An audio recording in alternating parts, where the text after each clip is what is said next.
Just watch the drinkers take now for the Nerdrotic. Are y'all ready to laugh and have some fun? Get over to Nerdrotic, subscribe. Tell Tyrone Magnus sent you. Let's get this. I keep having the same dream. Everywhere I look, people are being replaced. The last time I had the dream, I was walking down the school hallway. And that's when I started to notice that something's wrong. Everyone I cared about has been systematically replaced. Why are they replacing every single character with someone who is diverse? It's like, it's not our fault, it's because of Kathleen Kennedy. But then Kathleen Kennedy says I had another gay diverse woman in it, make it more fascinating. And then Bob Iger is all like, no, it's gonna happen my stars. No, Kathleen Kennedy. Ah! Nerdrotic.com. I don't think I'm going out on a limb here by saying that the pandering in Hollywood and the entertainment industry overall is Disney way past stock the point price. of absurdity. It's almost difficult to make a parody of it. I guess the best example would be Director X's, who I like to call Projector X's, Robin Hood. I don't think that show was meant to be hilarious, but it is. You look goofy.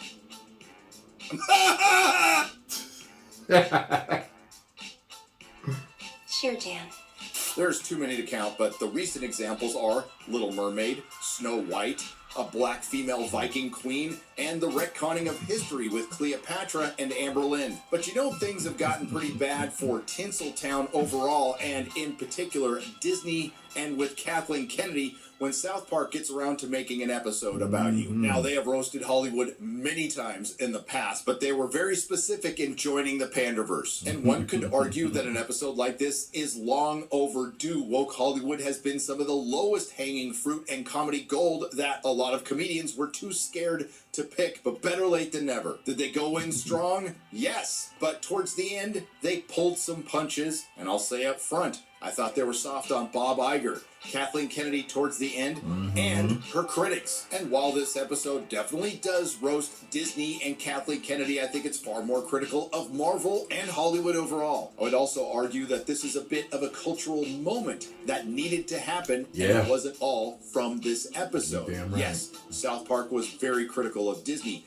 but that criticism didn't end until the night the episode aired and Gina Carano dropped a nuclear bomb on Kathleen Kennedy. We'll get to that. So join me, you over 872,000 practitioners of common sense and the 40% who haven't subscribed yet. Let's talk about South Park joining the Panderverse. As you know, South Park has roasted Lucasfilm prior to Disney and Disney in the past. Somebody do something!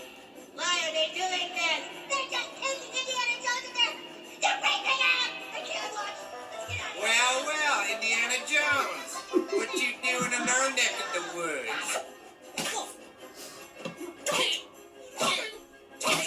What the? And they've roasted Disney Marvel in the recent past. Can we just admit this whole woke thing isn't working? Woke thing? Now it's like every movie and every TV show. You know, it's like you can see through it now. Audiences want to be entertained. They don't want to be preached at. And if you're just doing shows and movies that have an agenda, it's like it's just going to keep failing. The episode opens up with Cartman dreaming about a world where everyone he knows is replaced by diverse women who complain about the patriarchy. No, I had a dream that I was replaced by a diverse woman. Oh, not again. Yeah, only this time, it wasn't just me. They were taking all my favorite people and replacing them with diverse women complaining about the patriarchy. Sure, it's early on in the episode, but I'm still waiting for the parody to start. Due to these recurring dreams, Cartman lives in fear of Disney executives, and one in particular, Kathleen Kennedy. I'm scared, Mom. Will you please just look and make sure Kathleen Kennedy isn't under my bed? Eric is also worried he's going through some kind of change. And now I feel like I'm actually changing. Why would I be having visions that I'm a diverse woman? Because you're a fat, racist piece of shit. God damn it, I'm not fat. I'm just shamed for my body in a world where white men decide what's beautiful. What the fuck was that? Unfortunately for Cartman, it all becomes a reality when he is replaced by a black female and transported to Universe 216B. I swear, the multiverse is just an excuse for lazy writing. Yeah, it's like every damn movie now. Where he's stuck in a world where everyone has been That part replaced by was diverse funny. women who complain about the patriarchy. Dude, Kenny, enough about Tammy's knockers. You sound like a white male trying to reestablish the patriarchy. This episode features a diverse female Cartman, This is bullshit. Yep. How do you get your mom arrested for child abuse? a diverse female Stan, Well, maybe you should try not being so racist, Cartman. a diverse female Kyle, Yeah, bitch, you just want to get sent home so you can play Baldur's Gate 3. a diverse female Kenny, Tammy Mullins has sweet fucking knockers. a diverse female Mr. Garrison, Today we're going to talk more about female exclusion in the male patriarchy. diverse female versions of Jimbo and Ned, Hey, who's that, Ned? Yep. I'm not sure. a diverse female Butters, and Butters, why didn't you answer this door? Oh, hey, Dad. the episode also features Bob Iger, Kathleen Kennedy, another Kathleen Kennedy, and a MacGuffin, the Panderstone. Obviously, South Park is one of the few shows, if not the only show remaining, that equally takes shots at all sides, including the critics of Kathleen Kennedy. And just in case you're new to the channel, I would include myself in that party. Could you check under my bed and make sure Kathleen Kennedy isn't there? Butters, what have I told you about being more mature? I can assure you Kathleen Kennedy is not under your bed. She gonna get me! She gonna get me!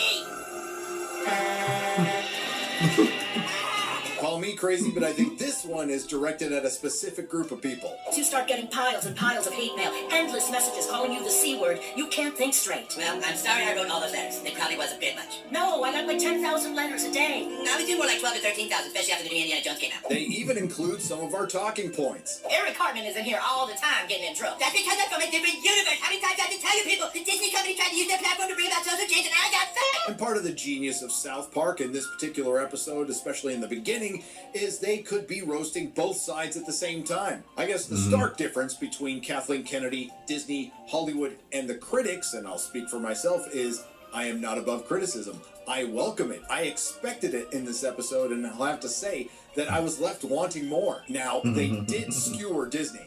I'm just saying, isn't it possible that we here at Disney pandered so much that we've opened a doorway to the Pandaverse? The Pandaverse is just a theory! And yet we do have the Panderstone downstairs. And there was some criticism of old Bobby Iger. Something is wrong with the universe. Our stocks are down and every Disney movie this year has failed. We don't understand it, sir. We keep making the same movie over and over and pandering to everyone, but suddenly it's not working. Then we've got to pander harder. Miss Kennedy, you're back. Great to see you, ma'am. Thanks, you guys. We have a lot of changes to discuss at the company. From now on, we're only going to make original content that doesn't pander. Sure we will, Kate. Sure we will. But old Bobby Iger got away with a light touch. Now, I would have written him like he is, a former weatherman who just likes to buy everything, but that's just me. He knows what I got. I love lamp. Now, most of the focus is on Kathleen Kennedy, but to be fair, a lot of the stuff that was thrown at her is conflated with everything that's wrong with, for example, Disney Marvel. I don't care what you saw, Butters. There's gotta be a better explanation than just this stupid multiverse. Some multiverse stuff is cool. Yeah, it can be cool for like one movie. Now it's just this cheap device that people use to breathe life into entire franchises. Space-time portal is manifesting. Pandaverse quantum fields are aligned. Yeah, that sounds like typical multiverse gobbledygook. What do we know about the Pandaverse? I'm afraid we know frighteningly little. Can you imagine it? An infinite number of universes with infinite combinations of pants and shirts. What do you think about multiple universes now, boys? Yeah, they're pretty fucking stupid. There is another very good example that you can lay at the feet of Kathleen Kennedy and the other executives in corporate Hollywood, their use of their shilling and able partners in the corporate access media, especially when it comes to their approach to fandom. We're just minding our own business and she keeps saying she's Eric Cartman. Okay, and what's wrong with that? What's wrong is it doesn't make any sense. Okay, I see. There's a diverse female where Cartman used to be and you don't like that. It's not that we don't like it, it's, don't you think that's weird? I don't see a problem with it at all. And if you boys don't think Eric can be a black woman, then maybe the problem is you. What? But it doesn't end there. They really do take shots at everybody, including corporate America. No! Oh my god. Please, no! No! And America. Hello, welcome to Shitty Walk. Can I take an order, please?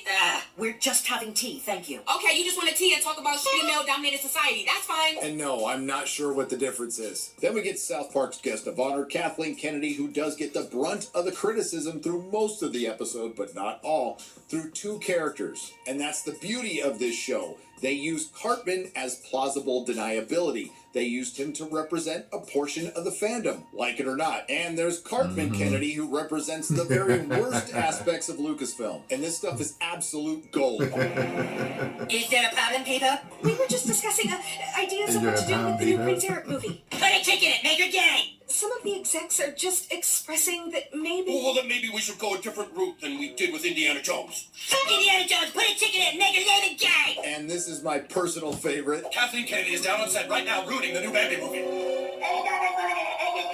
But Mrs. Kennedy, Bambi's a baby deer. Fuck baby deer, put a chick in it, make her gay! But this is a very close second. There you are, Miss Kennedy, the linguine and clam sauce. Excuse me, I believe I asked you to put a chick in this and make her gay. Yes, the chef was a little confused what you meant by that. It means put a chick in the linguine and make her fucking gay! And I want it leg! Then there's the real Kathleen Kennedy, who was thrown through a portal into Universe 216B by Cartman Kennedy due to her overuse of the Panderstone. I saw the Panderstone for the first time a few years ago. An ancient piece of artificial intelligence that could be used to make the same movies over and over again while appealing to absolutely everyone. While appealing to no one, a line that should have been in, but wasn't. It's one of the few missed opportunities in this. But I think Matt and Trey make up for that a little bit by pointing out one of our main criticisms of Hollywood overall, and Disney Star Wars in particular. I decided I would show them. I would start making movies to fight all the bigotry in our society. But instead of doing any real work, I turned to the Panderstone. Newsflash, a Star Wars movie or a crappy D+ Star Wars show is not a platform for social change. It's supposed to be entertainment. And it's especially rich coming from a billion-dollar corporation run by multi-million-dollar executives who are ordering around millionaire adult pretenders who drive past tent cities in their shithole of a city every day and dodge fentanyl zombies to get to work and don't give them a second thought. You want to enact some social change? Take the hundreds of millions of dollars you're going to waste on a movie and a TV show that'll be forgotten in a week and feed some starving kids. Anyway, I'll also add that it probably wasn't a really good strategy to alienate and piss off half your fandom. Then it's you! You're the one who caused all this! You're the one who caused all this! I wouldn't have tried to fight racism with the Panderstone if you hadn't written all those letters! I wouldn't have written all those letters if you hadn't tried to fight racism with the Panderstone! And this is where Into the Panderverse brings it home. Kathleen Kennedy ends up being just a sweet old lady who wanted to make great entertainment, but she got upset from all the fan criticism and decided to double down. I know you care about all things Disney. I'm sorry I was so reckless with the things that you love. It was just lazy. Oh, if it were only that simple. If Kathleen Kennedy came out and said something like that 3 or 4 years ago, Disney Star Wars might still be alive. And that's followed up with Cartman apologizing to Kathleen Kennedy and saying that railing on woke stuff all the time is lazy too. I was expecting a shot like that from South Park, and we were not disappointed. Listen, they're not going to get into the nuances of the arguments on this channel or any other when it comes to the Star Wars fandom and all the complaints of woke Hollywood, which are very legitimate. That's why they made this episode. Yeah. So everyone returns to their respective universes. Oh, yo, bitch, you killed Kenny. You fat hoe! And all is right with the world, South Park's and ours, because we needed this. I would call it a classic, despite its flaws. Sure, there was some missed opportunities. Again, they could have gone a lot harder on Iger concerning the stock, the overall health of the company, and their little skirmish in Florida. Maybe they're saving Kevin Feige for a sequel because most of the Pandaverse is happening in Disney Marvel right now, and they're the ones still making movies, and Disney Star Wars isn't. And while Matt and Trey did mention that some of the fans were racist, they completely failed to mention that Disney did things like shrink John Boyega's fin on the Force Awakens poster for China, covered up Chadwick Boseman's face on the Black Panther poster for China, and thanked a camp that you concentrate in China. Not to mention all the alphabet stuff that gets edited out of their films for other countries. But I can't imagine Kathleen Kennedy is too happy with this, especially when she sees headlines like this from Deadline. South Park skewers Lucasfilm boss Kathleen Kennedy in Pandaverse special.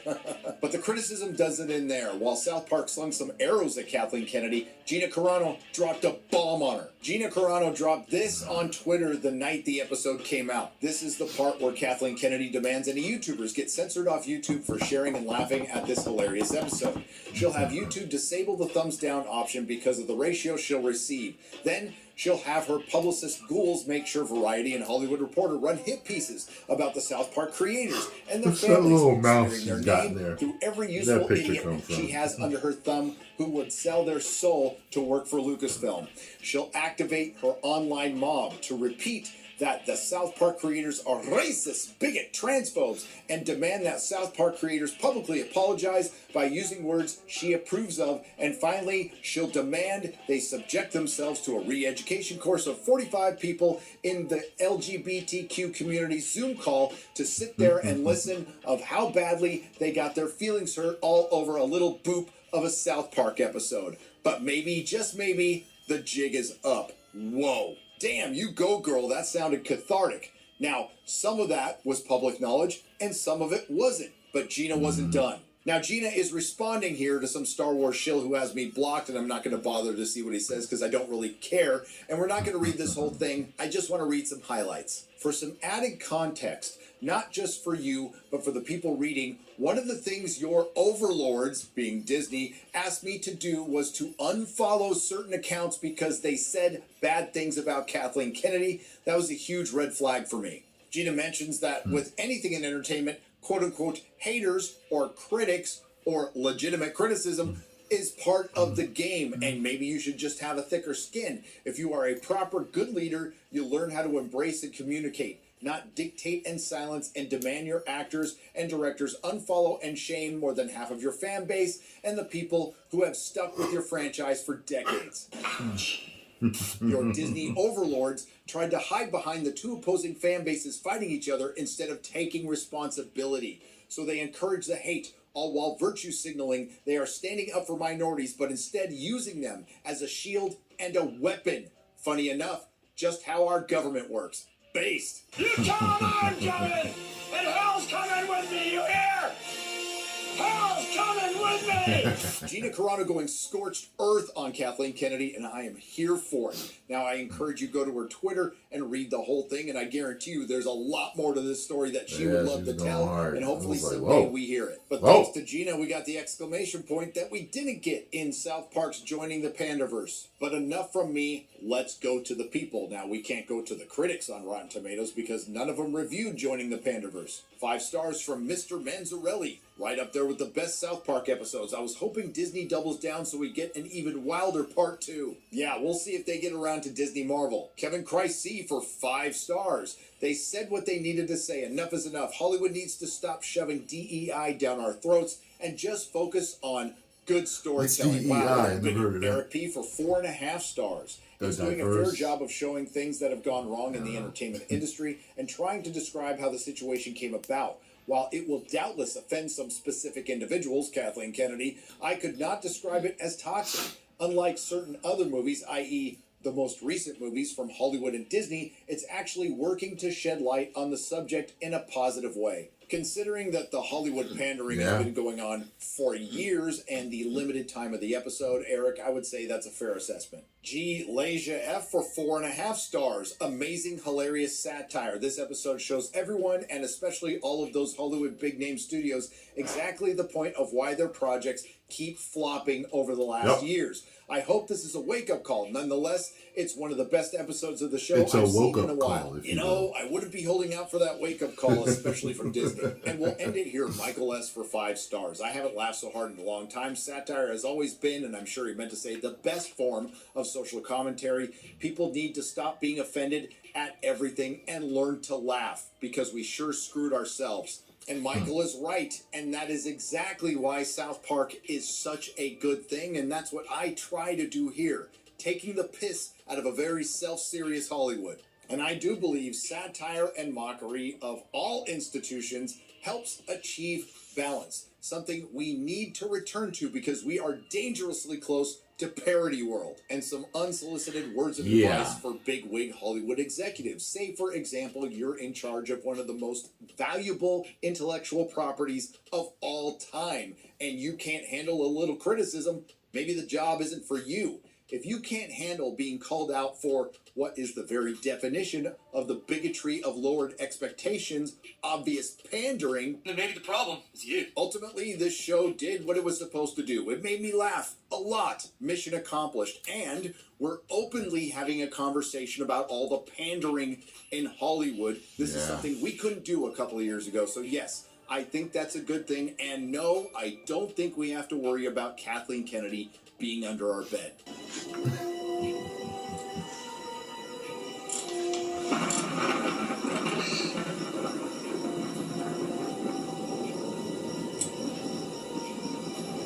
What movie is this?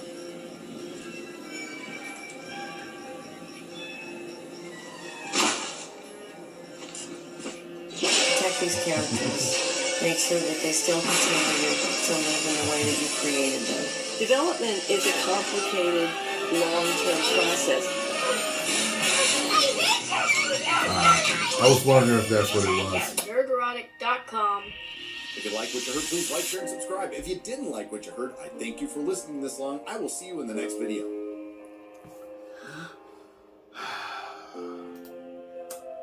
Tell you, boy, so shots were fired on a major show. So now let's see what is done. It's like, are you going to stop now? Are you going to stop? Because it's just going to make your stock keep going down and down and down and down. So, post comments down below. Let me know what you all thought about this. If you enjoyed my reaction, thoughts, hit the like button, subscribe, and share.